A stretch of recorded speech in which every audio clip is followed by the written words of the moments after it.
Welcome everyone to the Introduction to Pandas for Data Science lecture. This will be the first block of four, two today, two tomorrow, and alternating with exercise blocks that will be at 11 and 2 today. So I'm your host, Rebecca. I'm an application expert at Lunark at London University, and I also work for NAISS, the National Academic Infrastructure for Supercomputing in Sweden. So for this presentation, this presentation, today we will be focusing on the basics. What is Pandas? How do you load it? What are the main object classes?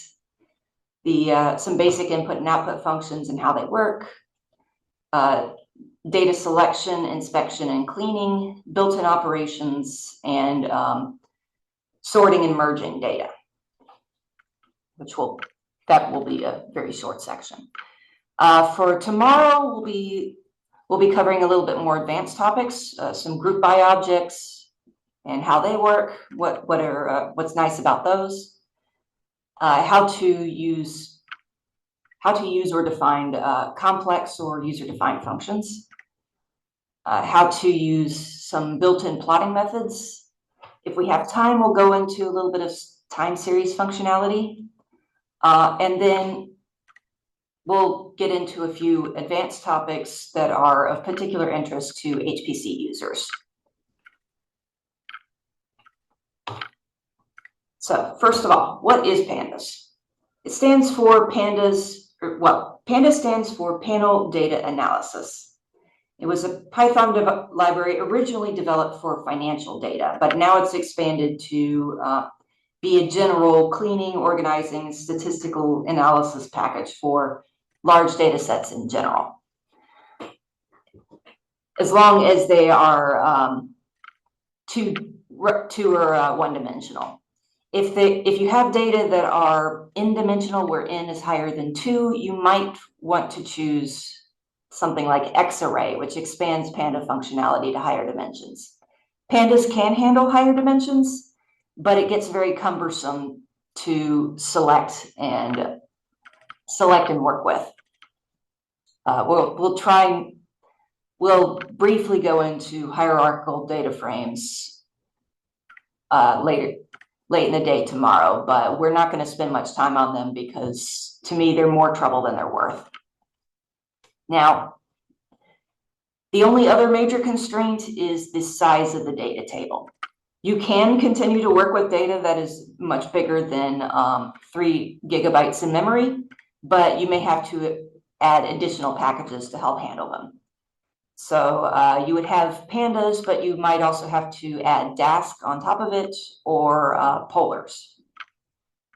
But if your data frame, or if your data are less than about 3 gigabytes of memory, or about equal to that, then Pandas should be all you need. And of course, one of the most important features of Pandas is that it allows you to index everything. You get to call every cell or every column or every row by name instead of by, or in addition to by indexes. And you can even use timestamps to do that. So there's never any ambiguity about what you're selecting, ideally. So I already mentioned that feature. It also has hundreds of built-in functions. There's native multi-threading for a lot of the functions with Numba. There's most of the functions are vectorized by default, which means that they apply to entire columns at once without having to do any explicit looping. Other pros of Pandas include that it's very flexible with the input formats.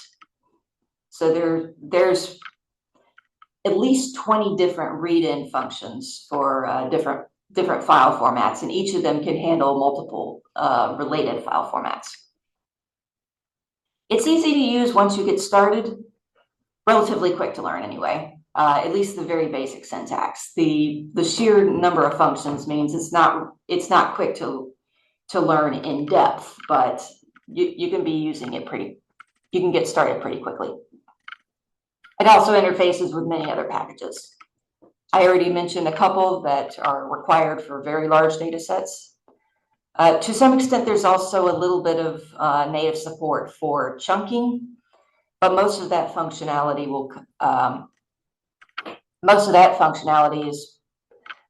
requires a little bit of pi arrow interfacing. There are a few drawbacks. The main one is that because Pandas has had so many contributions from so many different fields, it's become a little bit of a Franken package. So you'll see the documentation will have a little bit different terminology depending on what field contributed to it. And sometimes different functions will have you like require different bracketing structures or different input formats, despite it looking like they should be able to take or output the same data structures. I already mentioned it's a little bit hard to handle 2D structures that are higher than 2 dimensionals. It's not impossible, just cumbersome. And parallelization across multiple nodes would require extra packages like MPI for pi. So let's start off discussing how to find, load, and import pandas on HPC. If you're working on your own computer, you don't really need to worry about this, so you can tune out for like a minute or so. For the rest of you, if you have to use a terminal or a job script, like any facility that does not have applications on demand like Cosmos does, then what you load and how you load will depend on whether you use Anaconda or PyP distributions of Python. And also the syntax and the exact names of the modules will vary from facility to facility. Most of all my examples were developed on Cosmos. So just be aware that some of the names might be different at your local facility if you're at a different one. If you're using Anaconda 3, that usually loads everything that you need. However, if it doesn't contain everything that you need, then it's going to be tricky to incorporate other things.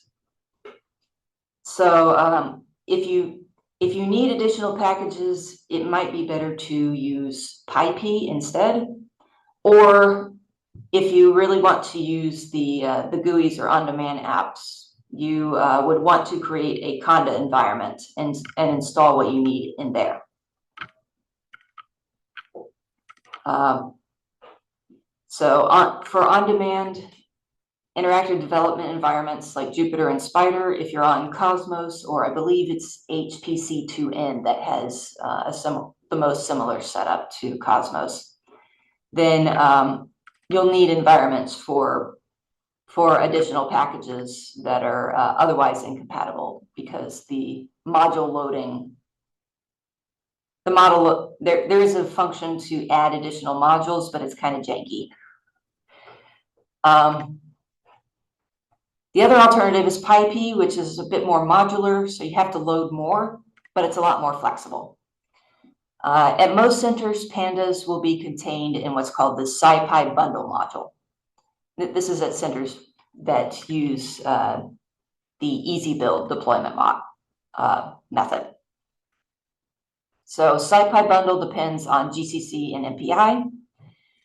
So you'll need to use module spider and then whatever dependency sets the versions of everything else. Usually that is your version of Python. So you would need to check ML spider Python, for which GCC and or MPI version that you need, and then load those.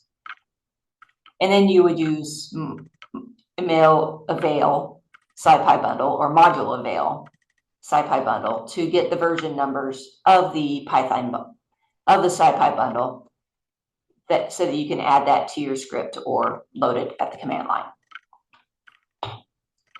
I'm going to take this to the Cosmos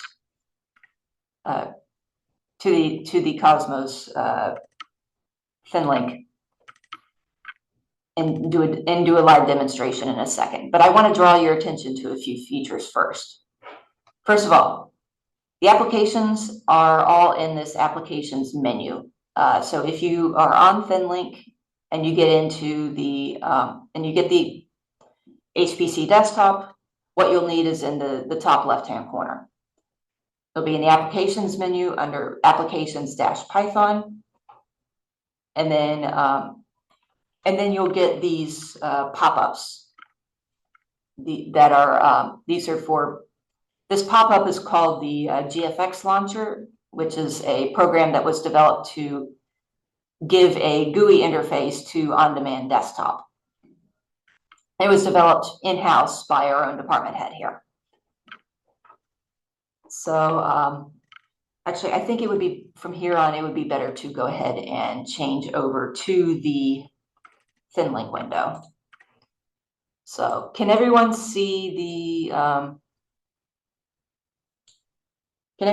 this Cosmos window? Let me pull up my participants list.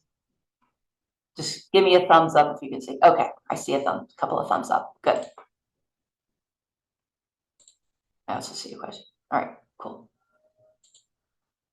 Okay, so you go up to applications.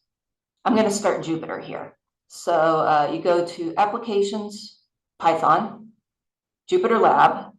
Jupyter Notebook is going to be deprecated and folded into Jupyter Lab. So pretty much everything you need from Jupyter Notebook is in Jupyter Lab. It's just a little bit more expansive. You could also run a lot of this code in Anaconda Spider, but you would have to cut the code cells out of the Jupyter Notebook to do that.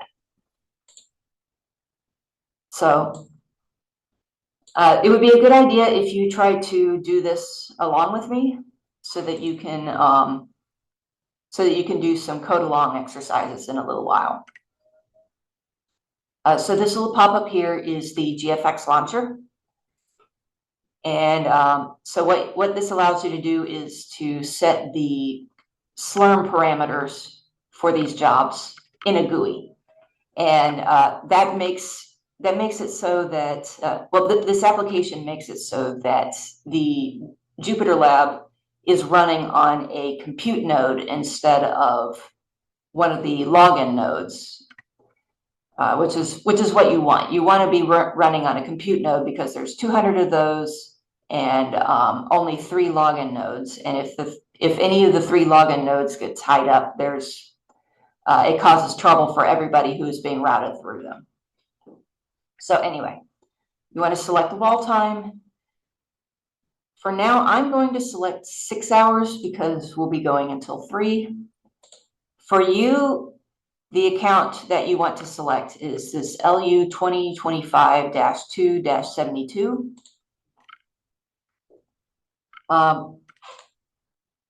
And now you want to click this cog icon because that's where you get this second pop-up where you can set things like the job name, task per node. Don't modify the task per node right now. We've only got, I've only reserved 1 node, which that should be enough for everyone here. But you do want to select use reservation. Pandas day 1 should already be filled in for you. If not, just click the drop-down menu and grab it. So then you click OK. Let me pull up job settings really quickly. So if you have a custom Conda environment, this is where you would load it. So we'd select use custom Conda environment, and you won't necessarily see anything in this menu yet, but if you click it, then any Conda environments that you've already created will be here. I'm not going to use one for this. So, okay, let me click 6 hours. Now, I just click start. It might take a few minutes to queue because of the length, but, or a couple of, but it usually starts very quickly.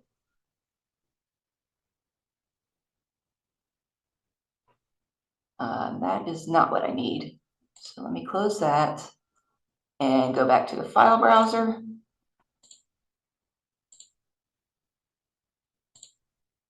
This should be documents, Pandas exercise, and then I'll load up the code along section. And I realized that I had forgotten to empty out the cells. So most of, which is both a bad and a good thing. So you won't get the opportunity to write out the stuff unless you actually delete it. But on the other hand, it will be quicker. We'll have an easier time staying on schedule. Before I move on, is this a comfortable size, or do I need to zoom in or anything? My job settings dialog is grayed out, no anaconda. You're not the only one who has had that issue. I've seen other people have some issues where the where for whatever reason, if you go to job settings, this window stays grayed out. I'm not sure what the issue is. I have to talk to my the department head, who was the one who developed this, because he's my boss and he works with this. But if your custom Anaconda environment isn't working right now, don't worry about it. You shouldn't need it. But you might want to, if you're going to be using Cosmos and you're having this issue and you do need to use a custom Conda environment or add other Python modules, then you will want to, you probably should submit a ticket so that we have that more consistently on our radar, because that's not the only, because I have seen that once before, very recently, and it was a problem. Anyway, whatever you do, once you've opened this, do not close this window here, because this is, not only does this track your usage, if you do close it, that will, that actually terminates the program that it's running. So if I close this, the kernel for Jupyter Lab will shut down. So I'm just going to very carefully select minimize. And then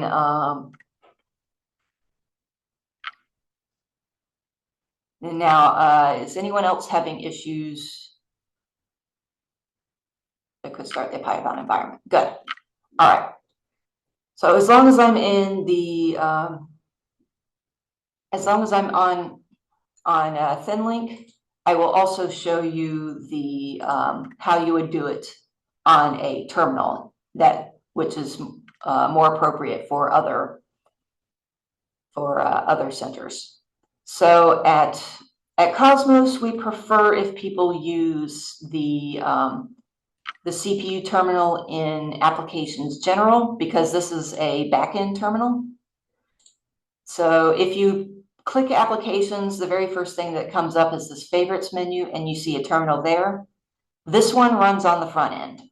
So this is okay for really little functions or for just exploring the modules, but it's better to use the GPU terminal.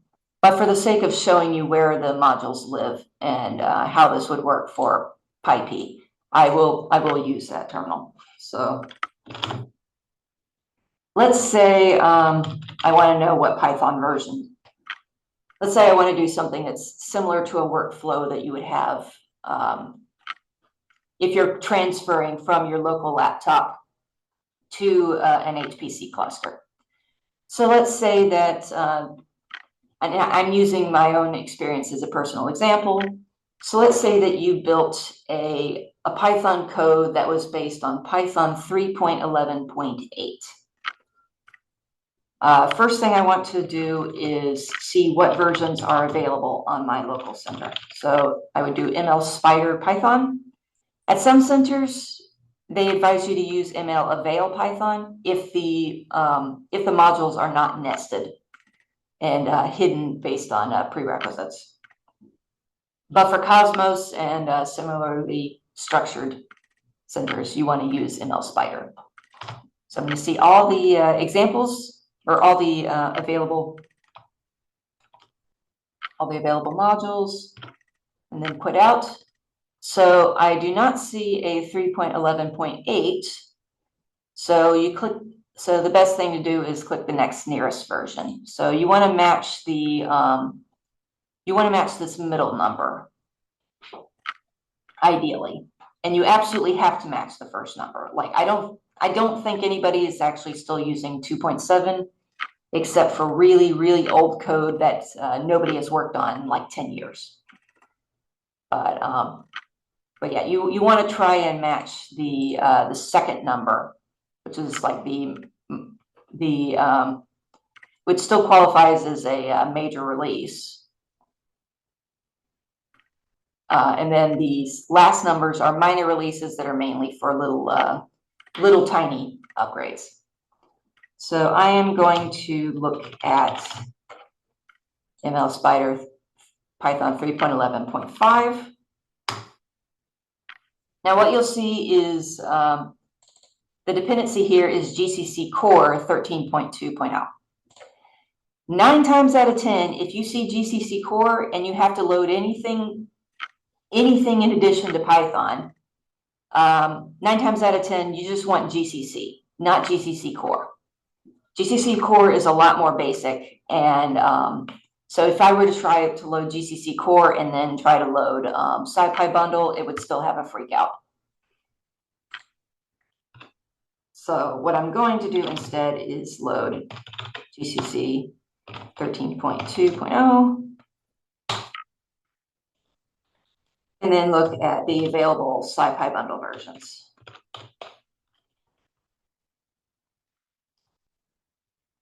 So because I have this loaded, now there's only one SciPy bundle available.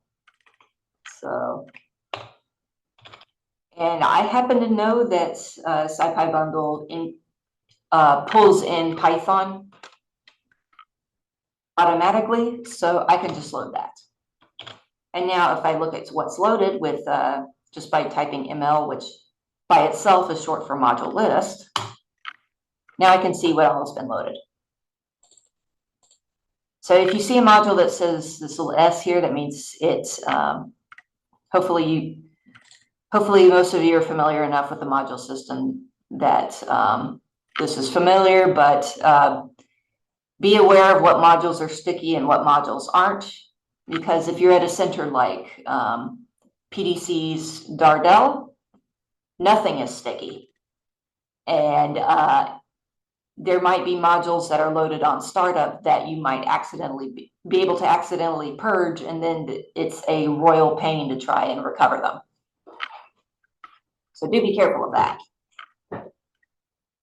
that. Just out of curiosity, would anyone is anyone here at Dardel? And raise your hand if so. Oh, yes. Okay. So so I saw at least one hand. So your case is going to be a little bit special because on Dardel, what you want is Cray Python, not just Python. The plain Python distributions have they are very bare bones and they're meant for building your own environments with. If you want to use previously installed software, then you would need to use Cray Python. And I know that one includes Pandas. And it also depends on some like PDC or PDC old module that you have to load as a prerequisite. All right. So now, how did I know that SciPy bundle had Pandas in it?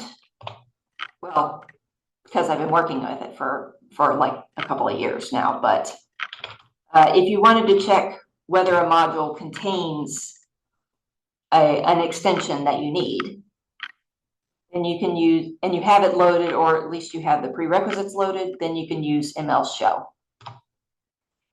And here there's a section that lists the included extensions. And you can see this SciPy bundle contains NumPy, SciPy, Pandas, and a few other packages that perhaps aren't as used as often.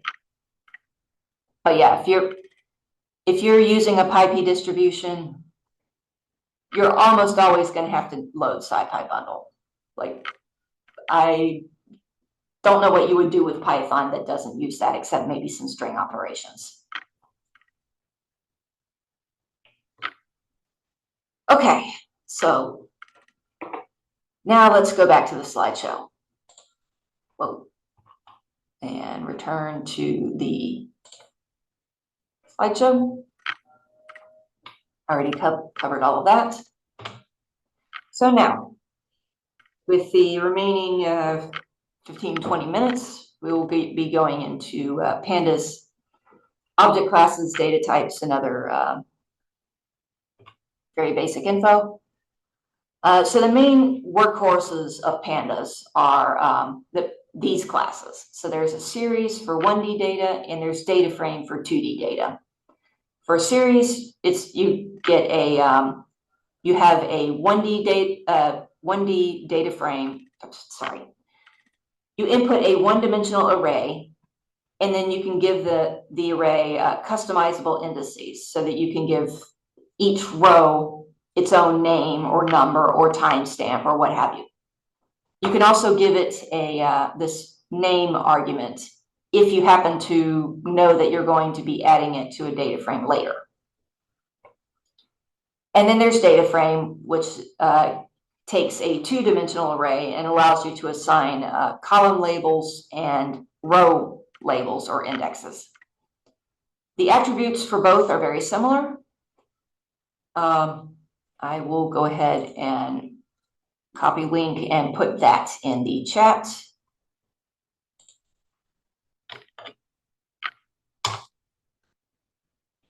Let's see, CPU terminology. Okay. So this will be handy for you to reference.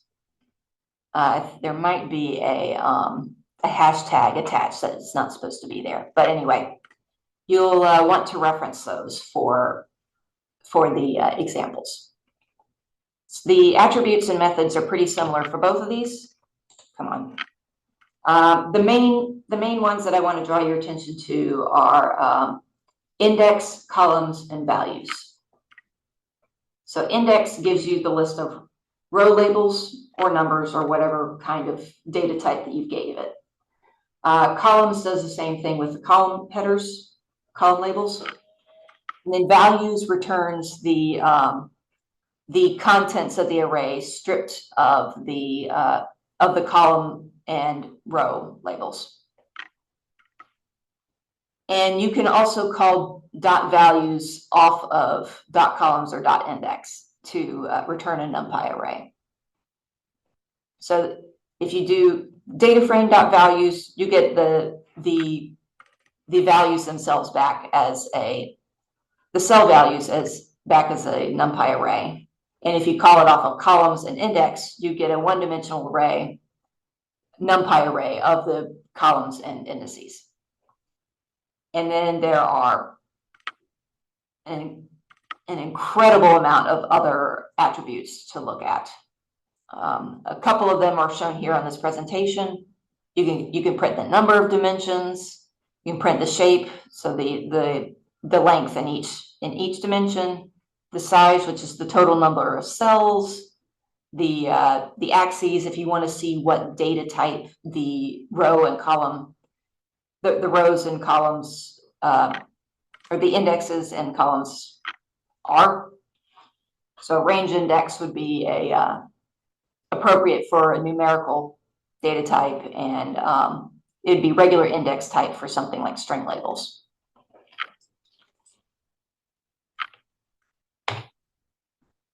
So I want you to go, I'm going to have you go to little code along file if you can open the Jupyter notebook. If you're working in the code along data frame, then in the code along notebook, then the contents are already filled in for you. So I always import pandas as PD and NumPy as NP. And then I've entered in this, I've given it an A range, reshaped it as a 4x3 array.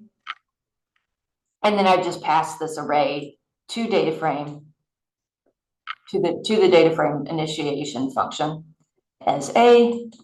Then I've given it a list of column names because it didn't come with those. Also gave it a list of indices as strings, and then I printed it. So hopefully that runs fine for everyone. I don't see any comments in the chat indicating otherwise. So if I wanted to, I could do something like this, and then maybe delete the Z, and then I get a, whoops. That should be a 10. There.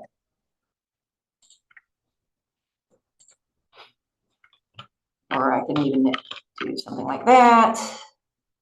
Go back up to 13, and then 3x4 now. Yes. I always get the rows and columns mixed up, even after 10 to 15 years working with Python. There's always some issue. Partly because I used to work with functions that periodically interchange the rows and columns, depending on, because of how sky coordinates work. Anyway, so I showed you that in the presentation. I'm going to skip that and resume the slideshow. So as a quick aside, I mentioned before that there's some inconsistent syntax in Pandas. There's also some inconsistent row and column terminology. So I just want you to be aware of this so that when you're, so that you don't get too frustrated when you're trying to read the documentation.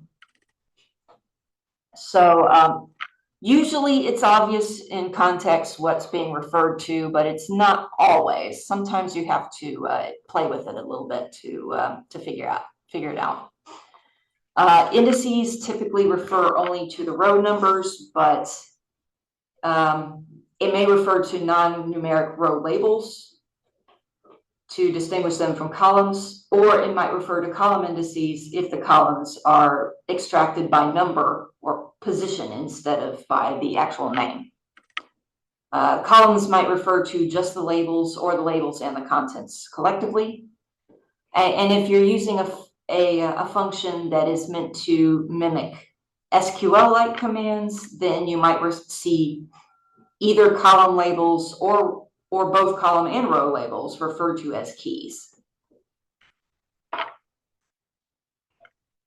So I just want to make you aware of those. I'm going to try and stick to the same terminology for the whole presentation.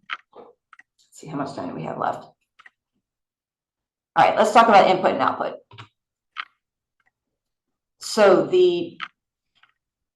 there are roughly 20 pairs of reader and writer functions that are available to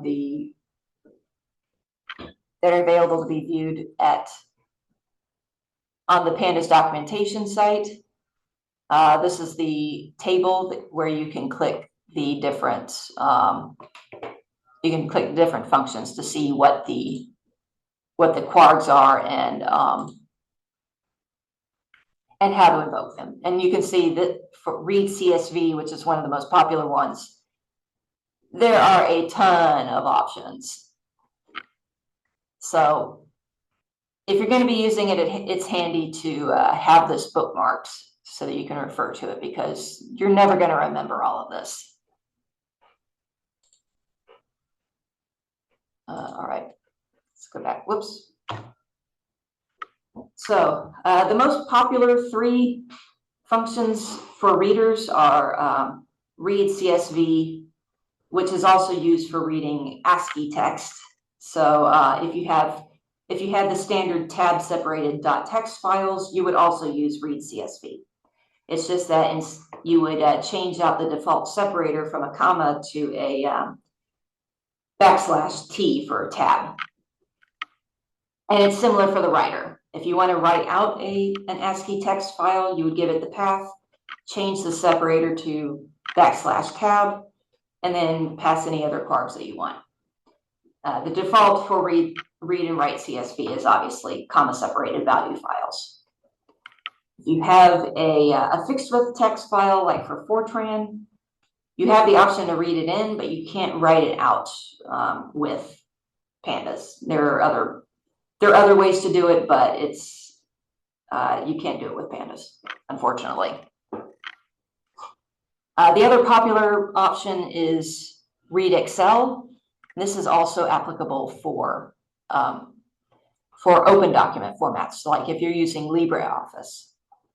So then you give it the path, and then you can give it individual sheet names, so you can extract just one sheet instead of the whole file. And similarly, you can write to just one sheet,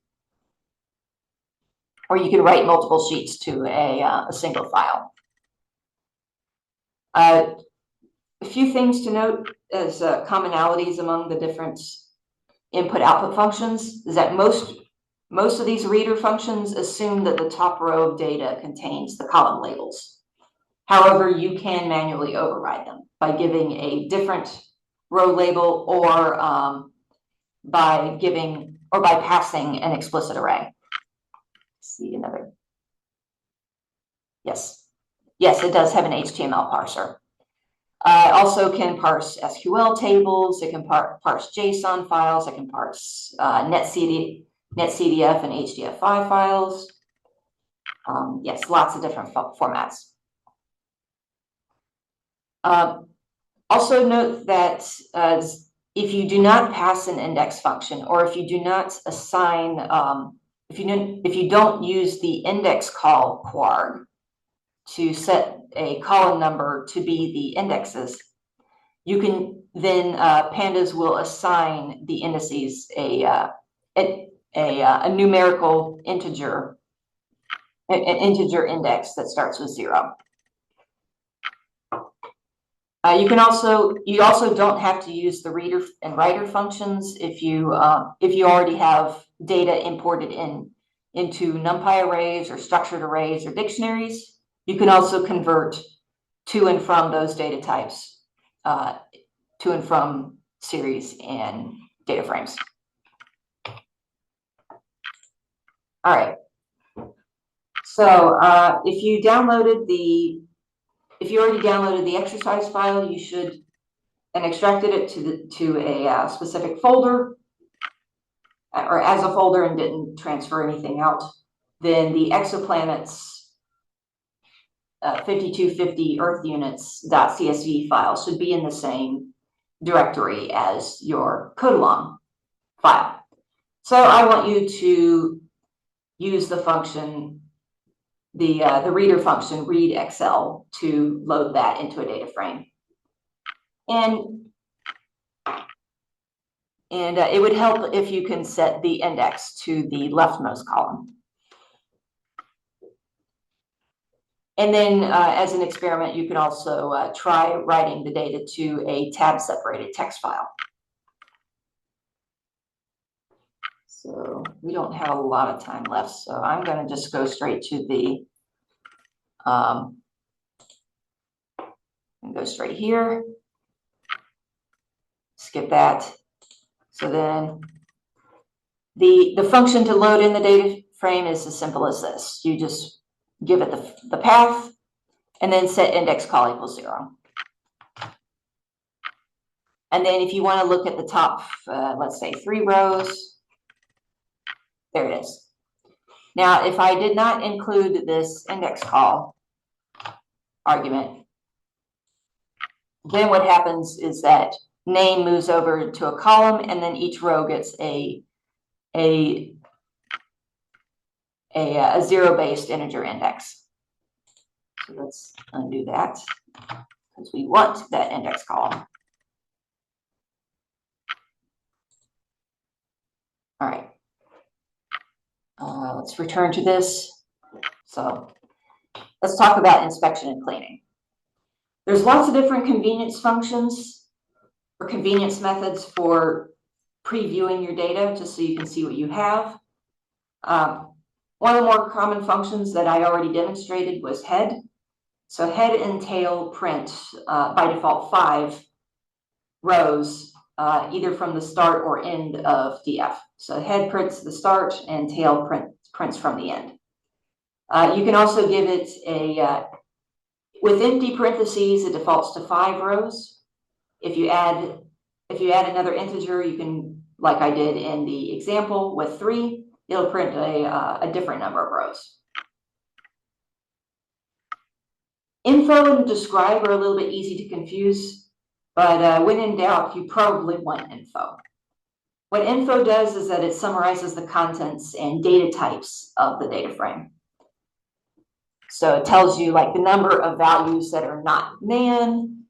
In each column, it gives the names of the columns, the data types of the columns, the data types, and starting and ending indices of the row indexes, things like that. Describe, on the other hand, prints naive statistics for all numeric columns in the data frame. And I mean all of them. It does not care whether your columns are Boolean, integer, float, or what have you. So it's not always useful because a lot of times you end up with columns that, like, where you have a year column and you wanted that the years don't actually are only useful as timestamps, but describe will take the average, mean, and standard deviation of them anyway. So just be aware, describe, you probably only want specific columns for those. In unique prints the number of unique values in each column. And in value counts, probably doesn't do exactly what you think it does unless you're calling it off of a series. What value counts does is that it prints the unique values and number of occurrences per permutation or combination of the selected rows and columns. So if you call it for the entire data frame, you're probably going to get just basically the entire data frame back because all the entries will be unique. But if you give it only a subset of the columns, then things start to get interesting because you'll get things that are grouped.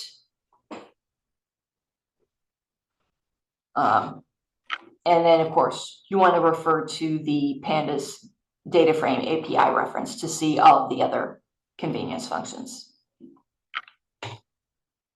So on that little exoplanets data frame, call info off of the exoplanets and familiarize yourself with the specs that are included. I'd like you to try and see if you can spot anything weird. And if not, then try calling describe on the data frame and see what does not get printed. But of course, I forgot to delete the contents of this. So, so what you're going to see is that if you call info off of the exoplanets data frame, you're going to see some columns are labeled floats, some are integer. Well, one is integer. And then you get a few of these that are objects. Now, if you know what mass and radius mean, you might be a little bit surprised about this object data type because object is used for everything that isn't a number, basically. But mass and radius given that orbital radius and orbital period are float, why aren't these? Well, we'll figure that out later on when we do some when we get into cleaning. So if you hadn't noticed that and you did describe, then what you would see is that the mass and radius were not printed.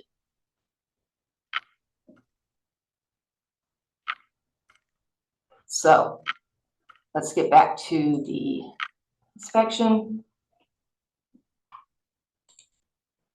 One other function one more convenience function before we get into data sanitizing.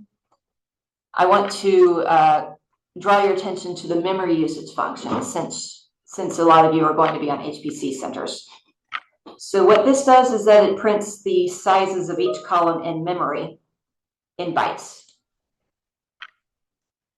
So numeric and Boolean data are fixed size in bytes. So what you see is what you get there. They're stored at the location of the main data frame in memory, contiguously. However, object type data, which are predominantly strings, are not fixed in size. So in the contiguous block that's devoted to the main data frame, it can only store the pointers. The values are actually stored elsewhere and are usually much larger. And in order to see the sort of true value, or at least the upper bound for the amount of memory that your data frame occupies, what you need to do is set this deep quard equals true in the memory usage function. And that will give you a more accurate estimate of the total size of your data frame.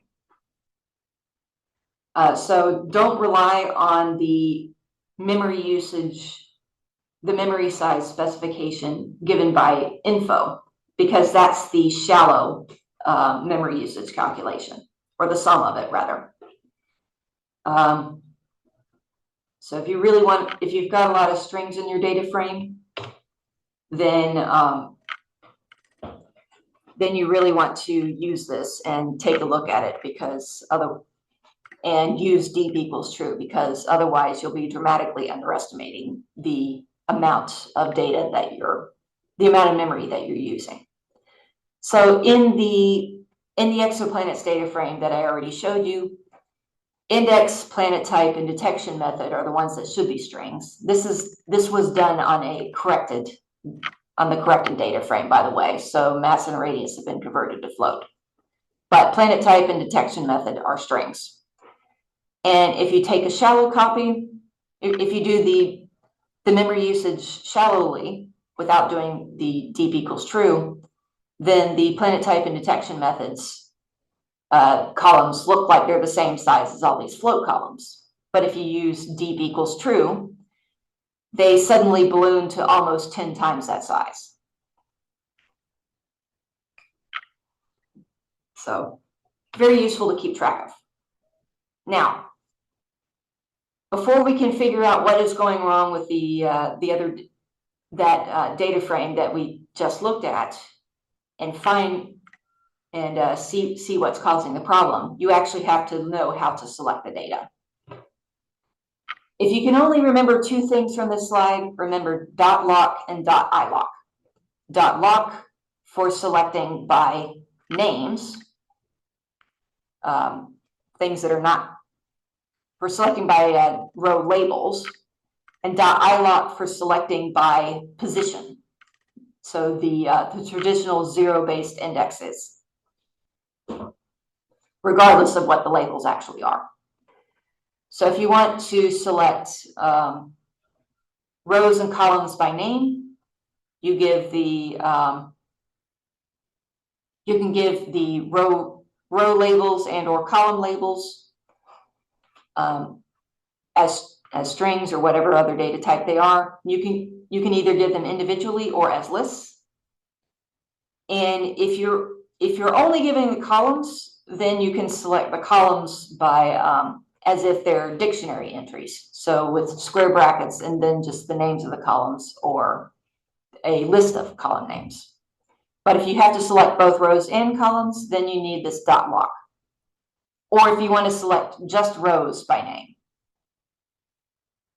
If you want to select just rows by name, then you would have to use dot lock and then the row labels or list of that. And if you're just giving the rows, you don't need a column, a comma, and then any column names, or a comma, or you don't usually need a comma and then a colon to get all of the columns. It just prints that. But in some functions you do. If you want to get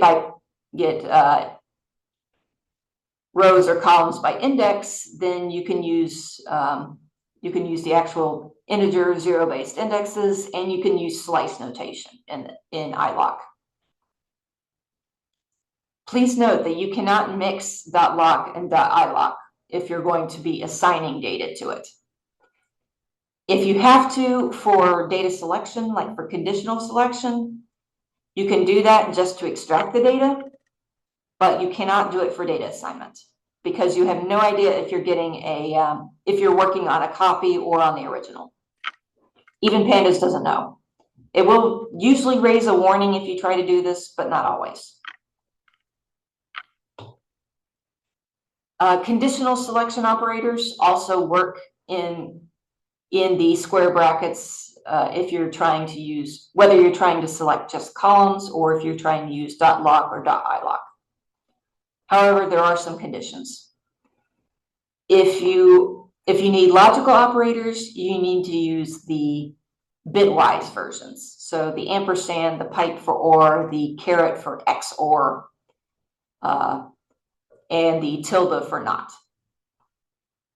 If you have to supply two or more conditions, each one must be enclosed by a parentheses.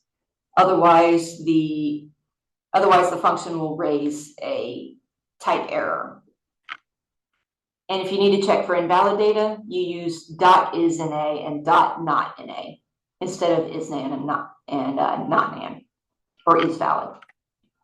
The reason that they have these custom Pandas-specific invalid data type detection functions is because .isNA and .notNA will also detect the date-time equivalent of nan, which is not a time, or nat.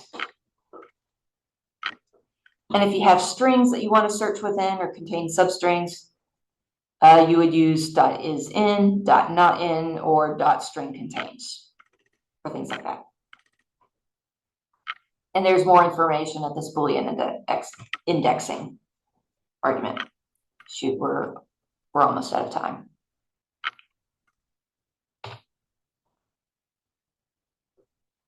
All right. So just to demonstrate what data selection looks like, I will go back to the ThinLink window and so let's say that I want to get just the 25th through 35th rows of this exoplanet's data frame. Then I call .ilock and I get rows 25 to 35. And then let's say I wanted just to print the planet type and mass columns of these. That's what this would look like.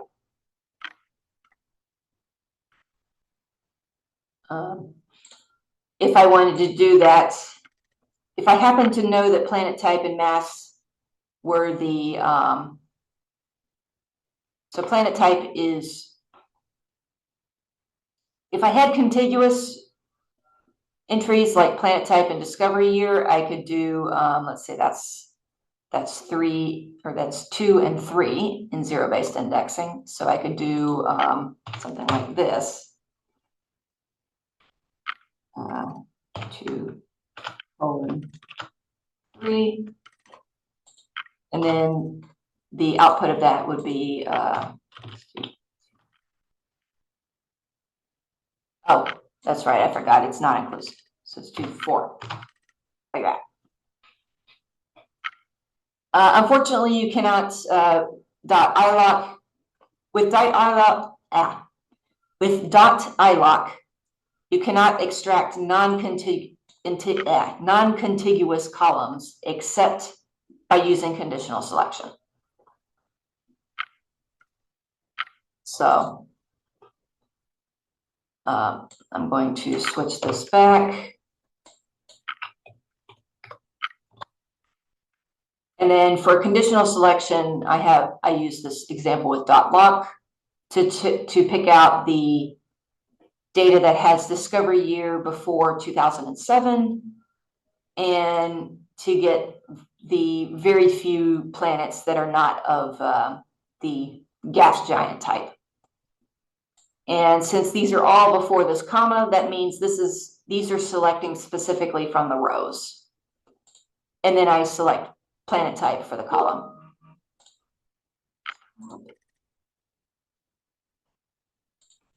And that outputs this.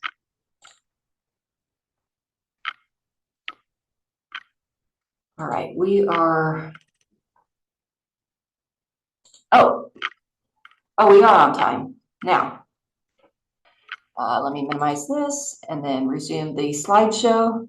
So we were up to selection and selection syntax before, and now we'll be talking about finding and handling missing or invalid data. So we already mentioned briefly that you want to check for missing data with .isInA or .NotInA methods of data frame and series. And the reason for this is that these functions are written to also detect time-stamped non-temporal data, so not a time type data, in addition to not a number type data. But there is a catch with this, and that is that Pandas assumes all white space is intentional, because it was originally developed for things like financial data. Then numeric columns might be things like zip codes or address or parts of addresses that may have spaces in addition to numbers. So numeric columns with white spaces are treated as object type, and .isInA will ignore them.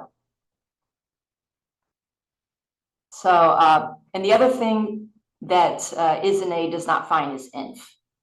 For that, if you have to find a plus or minus infinity, you would need to evaluate the conversion of the data frame or series to a NumPy array, and then use the .isinf function off the NumPy array.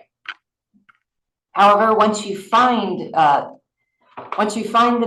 the non-numeric values that you want to remove, or the invalid data that you want to remove, you remove them. There are a couple of ways to deal with them. Like if it ruins the whole row for you, you can use .dropInA to remove entire rows or entire columns with invalid entries. However, usually that's not necessary. You can use .fillInA to replace nans with fixed or interpolated values. Or you can use a replacement function to replace nans with a you might even have to go the other way and replace non-numeric values with a numeric nan in order to convert to float. If you have anomalous or duplicate data, there are more functions to deal with that. If you have duplicated rows, then you can use drop duplicates to find identical rows or remove all but one of them. And you can use a subset quarg to only evaluate specific columns for duplicates. And so that can remove duplicates for where parts of the row are duplicated, but not the entire row. But then it would still remove the entire row. If you decide that you don't need a particular row or particular column for any other reason, you can just use the drop function, where you you give the you give the name of the column or the index of the column or row, and then give an axis argument to specify whether it's row-wise or column-wise. If you prefer to mask values without removing them, just in case, I prefer this method.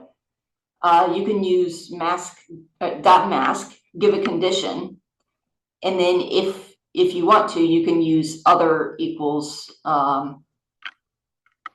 You can use other as a fill or replacement value, and that masks bad numeric data, where other is NaN by default.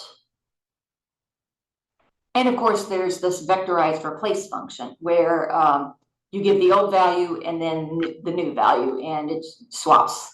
It can swap almost anything for anything else. There's lots of different ways that there are lots of different formats that you can pass these old and new values with. So, like, you can have dictionaries, you can have lists, you can have to do multiple values at the same time. So refer to the documents for that. And pretty much all of these functions, both in the previous slide and this slide, and a lot of other methods that we have already mentioned, and methods that are incoming. Many of these data frame and series methods had this in-place quar to toggle where you can either write to a copy of the data frame or overwrite the original. By default, it returns a copy. But if you set in place equals true, then you modify the original data frame. So go back to your notebook and try using the replace method to replace empty spaces with NaN in the mass and radius columns. And then chain as type to convert the data types of those columns to float 64 in place. And then check the results with info. And then for the second part, you're going to use the dot mask method to mask the eccentricity column wherever the data are exactly 0, which those are for assumed values, so they're not really accurate. And that should reduce the non-null count for that column. So let me escape and go over to the notebook.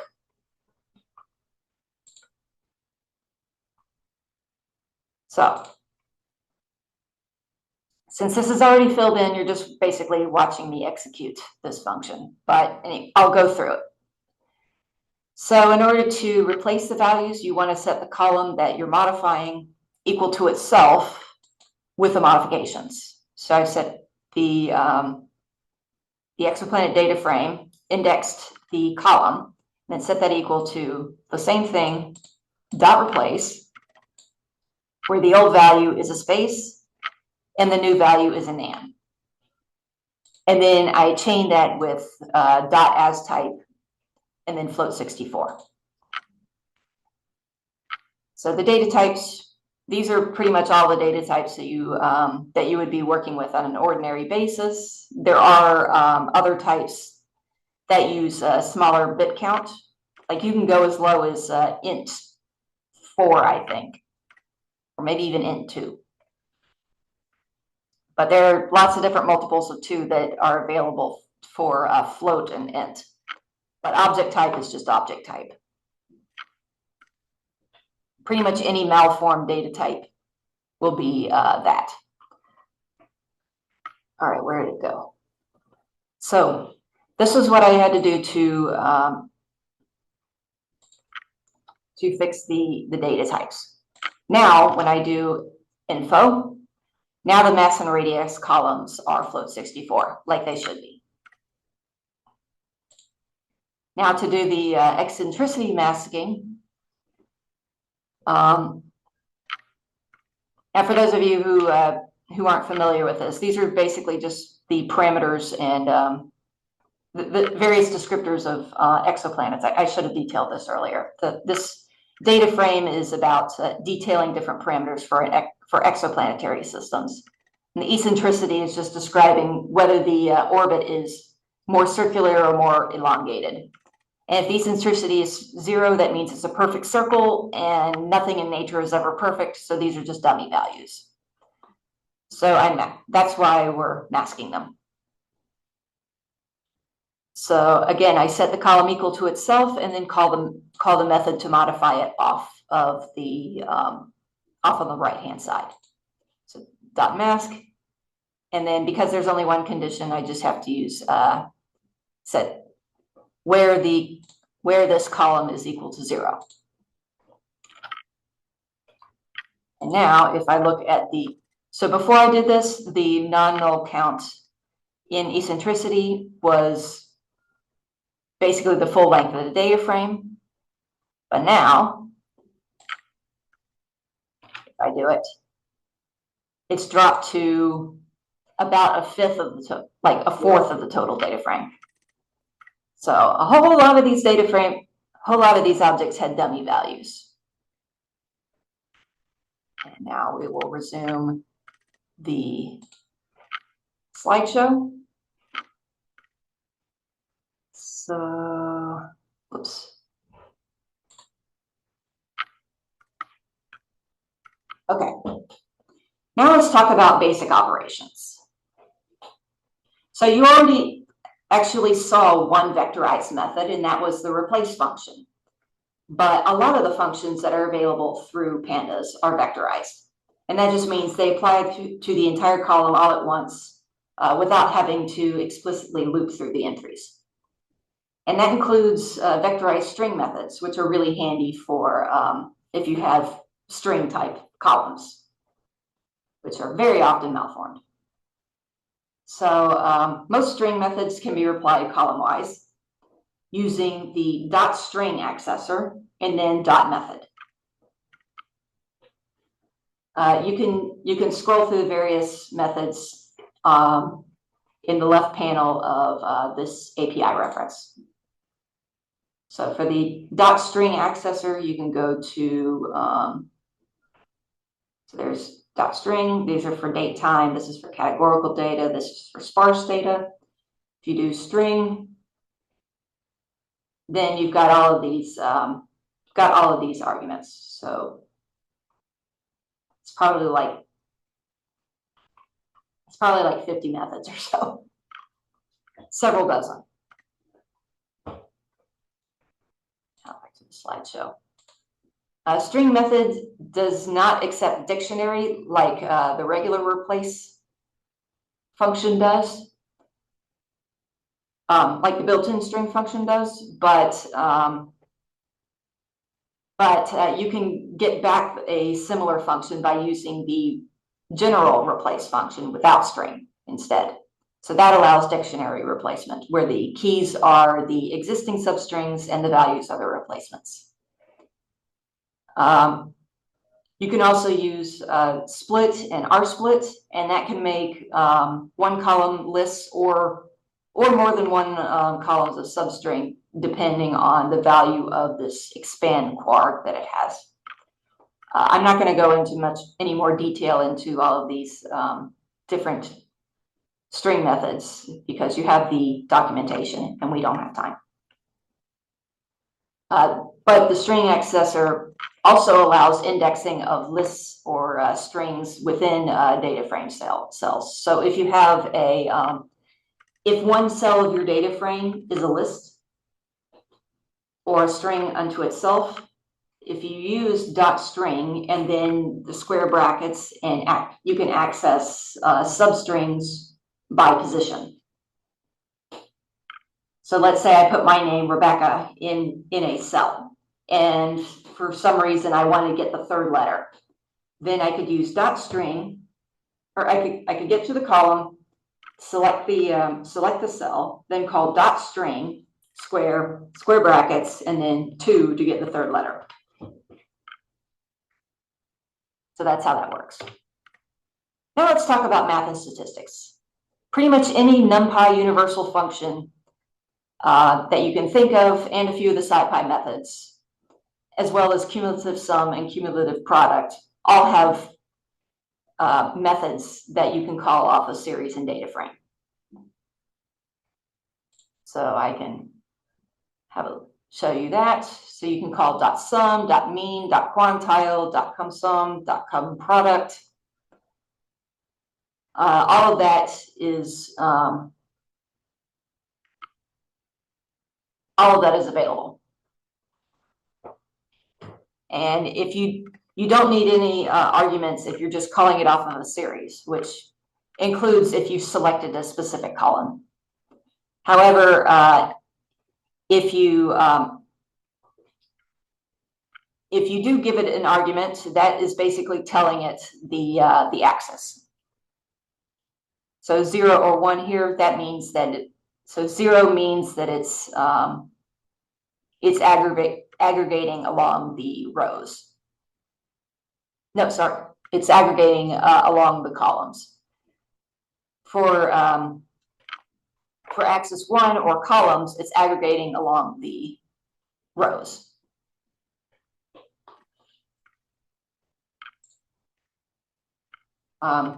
So as I mentioned, most methods require no quarks for series, but for data frame, you have to double check the axes, and you need to set numeric only equals true if you have any other data types besides numeric.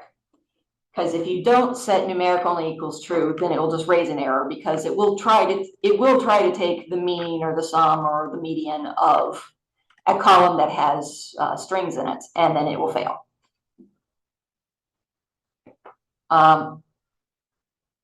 We already mentioned the describe method, and that computes a lot of stats for you all at the same time for all the numeric columns automatically, but it treats integers as floats, and as I mentioned before, it's not always handy if you have columns like years or addresses or zip codes and stuff, because it will add compute statistics on those as if they are a sample. Let's see. Yes. Now there are some special broadcasting rules for these basic error method for basic arithmetic and some of these operators. You can do vectorized arithmetic with the normal operators. So these, like the star operator, slash, double star, %, those all work. Those all still work the same way, as long as you're doing it between a series or data frame and a scalar, or if the binary operators are working on 2 series or data frames of identical shape. So like, you can divide an entire data frame by 100 if you want, that's fine. Or raise it to a power of minus 1.5 or something, that's fine. Or you can sum 2 data frames of identical size, that's fine. However, if you want to broadcast arithmetic between a series and a data frame, so like let's say you want to multiply a series or a data frame by a series that is the same length as one column, but it's the same length as one row, but it's only one column. Then you need to use some special functions that are listed here. So you have these .add, .sub, .mul, .div, and the related reverse functions. And these help you deal with broadcasting behavior by allowing you to set an axis. That allows you to set the axis keyword.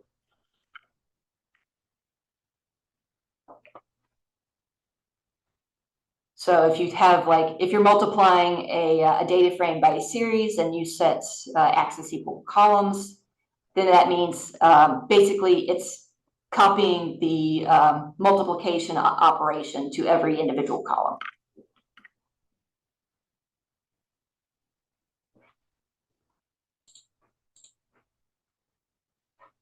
Oops. As a quick performance tip, this is when you might want to make use of some built-in multi-threading, if you have the num expression package installed, and I'm pretty sure that was one of the packages that was listed in the as part of Pandas, or not as part of Pandas, as part of the SciPy bundle. If you have that, you can then wrap whatever expression you want to evaluate with this pandas.eval then expression, and then you can call engine equals num expression to do some automatic multi-threading. But note that this only applies to scalar and element-wise functions on pure float 64 or int64 series or data frames. Rebecca, there is a question. Yes, just a sec. Broadcasting. So when I say broadcasting, I mean like, let's see how. So there are a couple of different. How do I describe it? I have like the picture in my head, but it's hard to put into words. So imagine you have a series and an array. You want to multiply the array by a series and a data frame. You want to multiply the let's say you want to multiply every column in that data frame by the series, so that along each column, the first entries of each are multiplied together. The second entries are multiplied together. The third entries are multiplied together, and so on down the rows. That's broadcasting. So you would have, if you use the multiply function and you specified axis equals columns, that tells it to basically treat each column as a series and then do series multiplication element-wise on each column. So it's basically you're pairing the series that you're multiplying by with each individual column in the data frame. So that's an example of broadcasting. You could also do it a different way if you had a single row multi-column data frame and you wanted to or if you had an array that was just if you had an array that was like let's just say you had a vector and you wanted to multiply, or you had a row vector and you wanted to multiply all of the rows in your data frame by that row vector, so that the two first columns elements multiply together, the second column elements multiply together, and so on and so forth down the row. Then you would do like dot mult with index equals, or with axis equals index, and it would multiply down the row. Does that answer your question, or do I need to find a picture? Just give me a thumbs up or a thumbs down. Thumbs up. Cool. Okay, so then there are also comparative methods. The regular operators will, the usual binary comparison operators still work as long as you're comparing series or data frames to scalar values. But if you want to do element-wise comparison between two Pandas data structures, that requires some special operators. So and these operators look kind of like, if anybody here is familiar with Fortran, the names for these little operators will look very familiar. So you would use .eq for equals, .ne for not equals, .lt for less than, .gt for greater than, .le for less than or equal to, and .ge for greater than or equal to. And then the behavior And then the two data structures are evaluated element-wise and return a Boolean value for at each individual cell.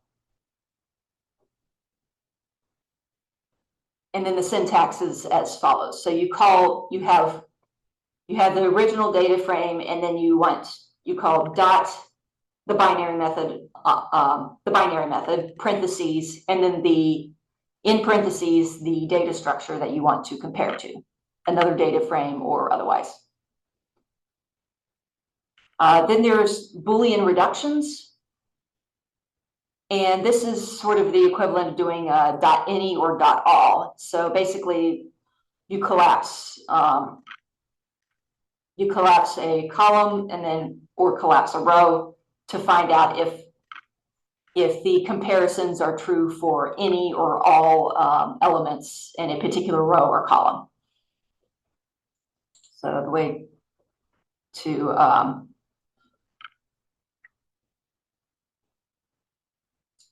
so if you do that, if you for instance did df is greater than 0 .all, that if you call that once, that collapses the data frames to that aggregates down the columns, so it's just or aggregates down the rows, so that you then get a series back where each index is the name of the columns in the original. And then if you were to call .all again, then it would collapse the entire data frame to a single value. So if you actually want to evaluate whether an entire data frame is greater than 0, then you would actually have to call .all twice. So it'd be .all, like this, or .any if you wanted to make sure that there's some non-zero or some positive value in df anywhere. You can also test for empty data frames. I've never really seen a use to do this because you pretty much always you're pretty much always reading values in. You don't just initialize a data frame, forget to put anything in it. That's never happened in my experience. It may be different for you, but and it's there if you need it, but I've never seen the need for it. How are we doing time-wise? We're about half an hour. So there's also a df.compare df2 to find and print differences between two identically indexed series or data frames. So that means the row and column labels have to be in the same order, and they have to be, the row and column labels have to be identical. One other thing to note is that compare does not check type. So if you have an array where one is integer and one is float, but otherwise all the values are the same, compare will say that they're equal. But there might be operations where it matters whether it's integer and float, and then the two data types differing might be a problem. So then you might want to use something like pandas.testing.assert frame equal, and then plug in the two data frames. And there's also an assert series equal for two series. And then if they're not equal because of different data types, then it raises an assertion error. So now let's do a code along. You're going to calculate the median of all the numeric columns in the exoplanet's data frame. And then you're going to divide the mass column by 317.8 and assign the result to mass underscore NJ. So what this is doing is converting the planet mass from Earth mass units to Jupiter mass units. But there again, it's already in there. So I've got this exoplanet's data frame exos. I just call median. Numeric only equals true. Don't forget that. And yeah, so notice I didn't remove the discovery year. That's something that ordinarily you probably would do, because it doesn't really make sense to take the median of something that's just a where the median doesn't really matter. But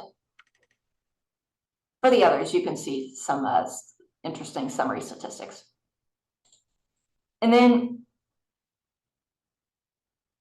I maybe should have mentioned this earlier, but if you want to add rows or columns to a data frame, it's trivial. And you saw it already in the exercises. It's as simple as giving a column label in square brackets and then just assigning it to whatever value you want. It automatically adds that.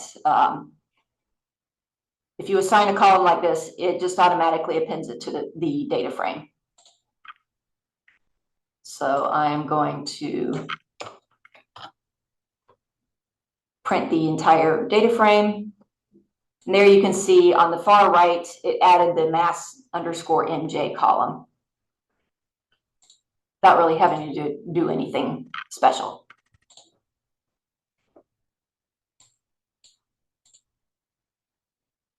So now you can see that these first 4 planets are gas giants. Their masses are pretty insanely, are pretty high in Earth masses, and like it almost doesn't really make sense to think of them that way, because it's an apples to oranges comparison. But now if you convert it to Jupiter masses, now you can actually sort of wrap your head around it. So these planets are, well, actually these first 2 are probably brown dwarfs, not really planets, but yeah, these are quite massive. So it's easier to compare to a different body that's a bit more familiar, where you can wrap your head around the numbers. Anyway, so then the last section before we go to the break in the next section of exercises is a little brief section about reorganizing and merging data. And this is important for comparisons, but also it's also a good idea to do before group by operations. So you can sort series and data frames by one or more indices or values or both. And there are a couple of functions. There's sort index and sort values. So sort index is used to sort by, well, it is what it says. It sorts Pandas objects by index levels. So if you have columns that are like 3, 2, 1 instead of 1, 2, 3, then you can rearrange the data frame by using sort index, and that will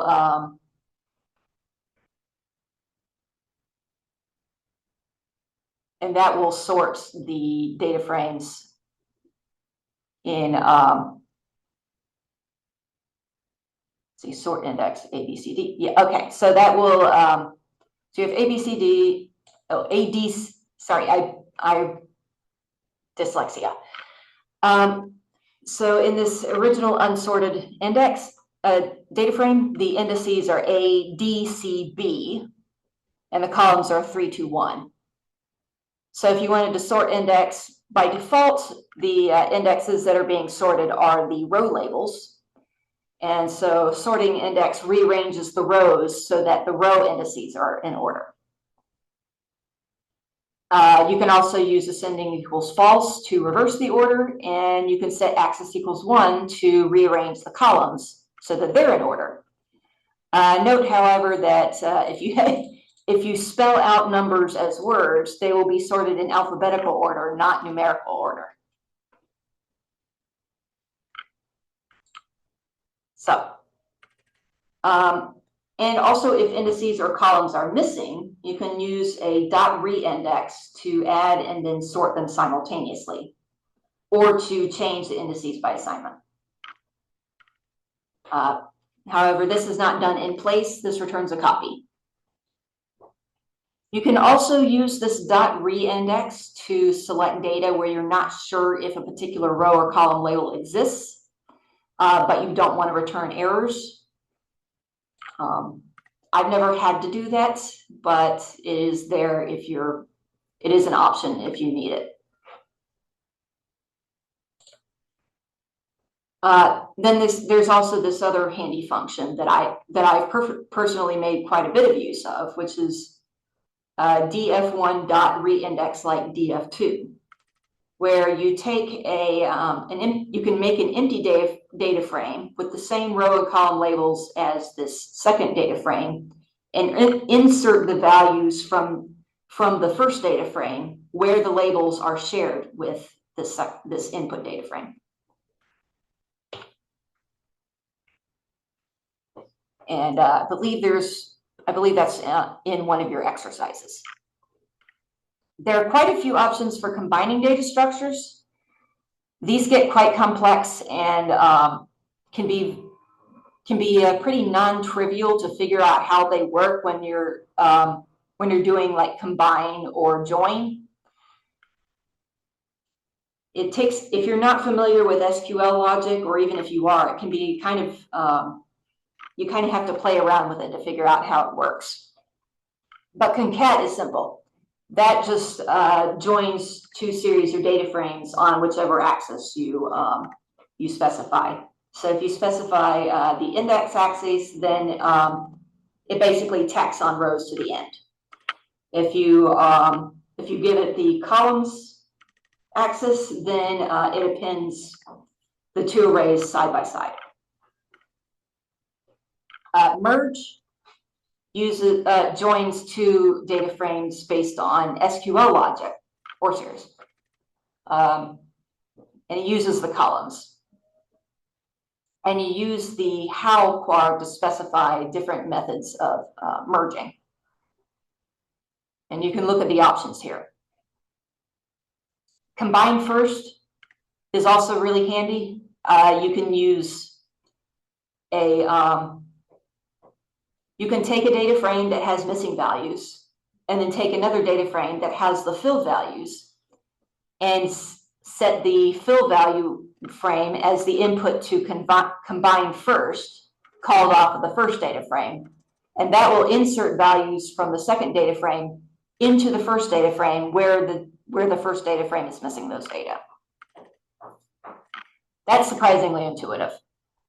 Combine is less so. What that allows you to do is merge two data frames column-wise based on some function func. And then there's join, which is sort of a wrapper for a column-wise merge. I strongly encourage you to spend some time just poring over the examples in the merging guide, because I guarantee you from personal experience, most of this does not work the way you think it does, particularly if you use more than one index as a key to combine on.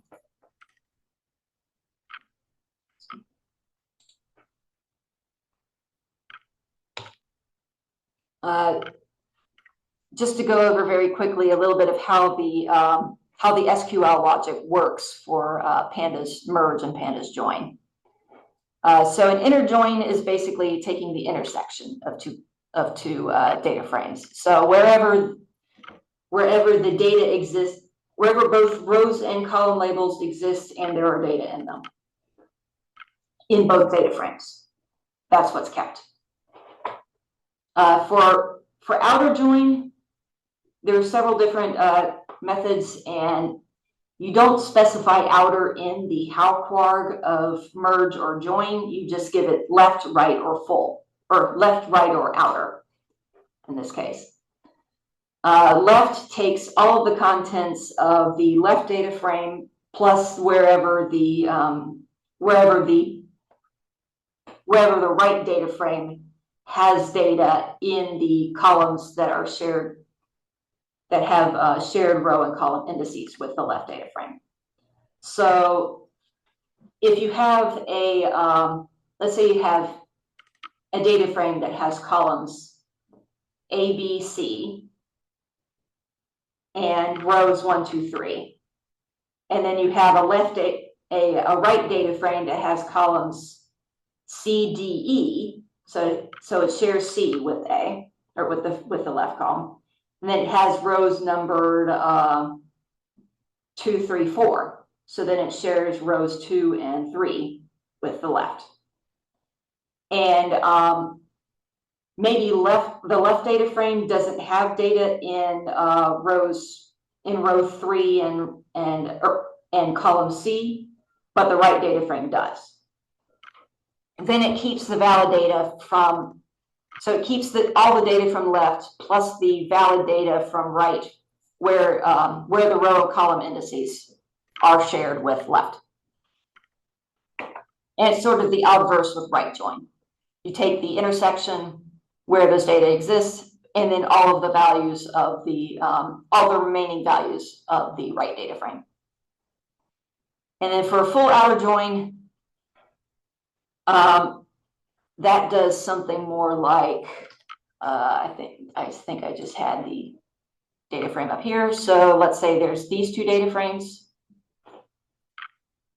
And then where's the outer data frame?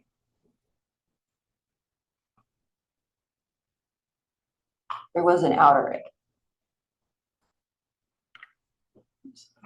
Do I have an outer example in the code along? I think I do. No, I don't want to do that.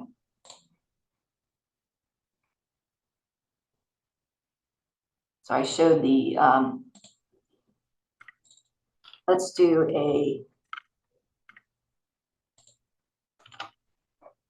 so I've got these two data frames.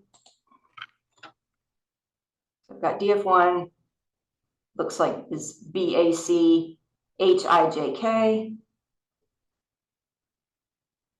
Then let's say I concatenate them along axis equals 0, which is the rows. And let's see, DF2, I didn't print DF2. So let me print both of these.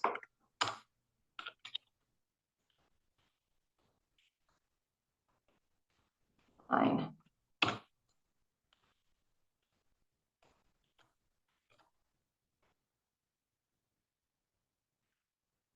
All right.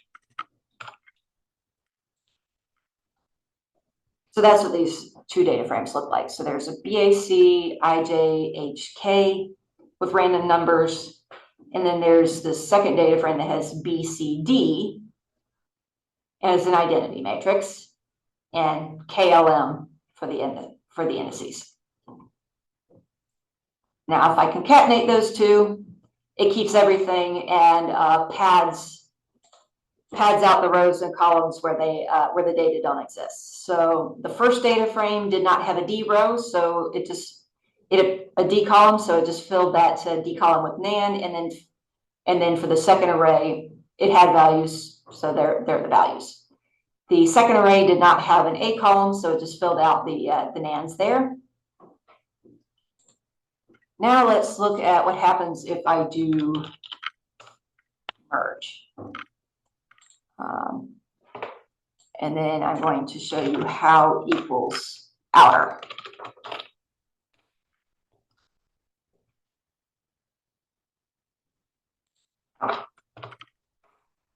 Sorry, DF1, DF2, like that. So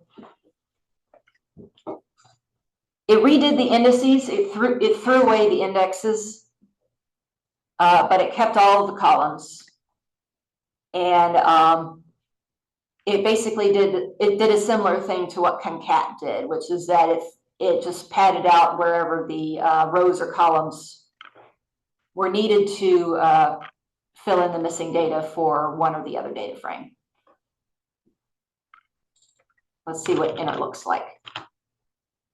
Inner is empty because they don't have any overlapping values. They have overlapping indices, but not overlapping values. So let's do right. See how this looks.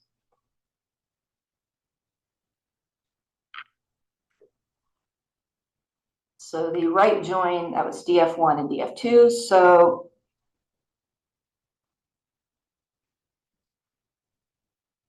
it kept the columns from the right, plus the one column that was missing from the, plus the one column from DF1 that was not present in DF2, but because there was no data there, it filled it with nans.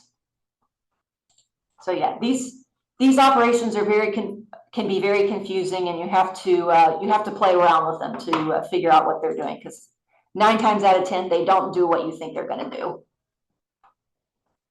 So incidentally, I already kind of went over this. So I'm going to show one more example with just with the sorting before we go to the break. We are right about on time, or at least we haven't added any further delays. So there's the original again, BAC IJHK. Now, if I sort index without doing any, without inserting any argument, it sorts the rows alphanumerically. If I were to do axis equals 1, now this is a little bit surprising if you're not expecting it. In the all capital letters are ordinarily treated as coming before all lowercase letters. So if you're expecting this to be alphanumeric without the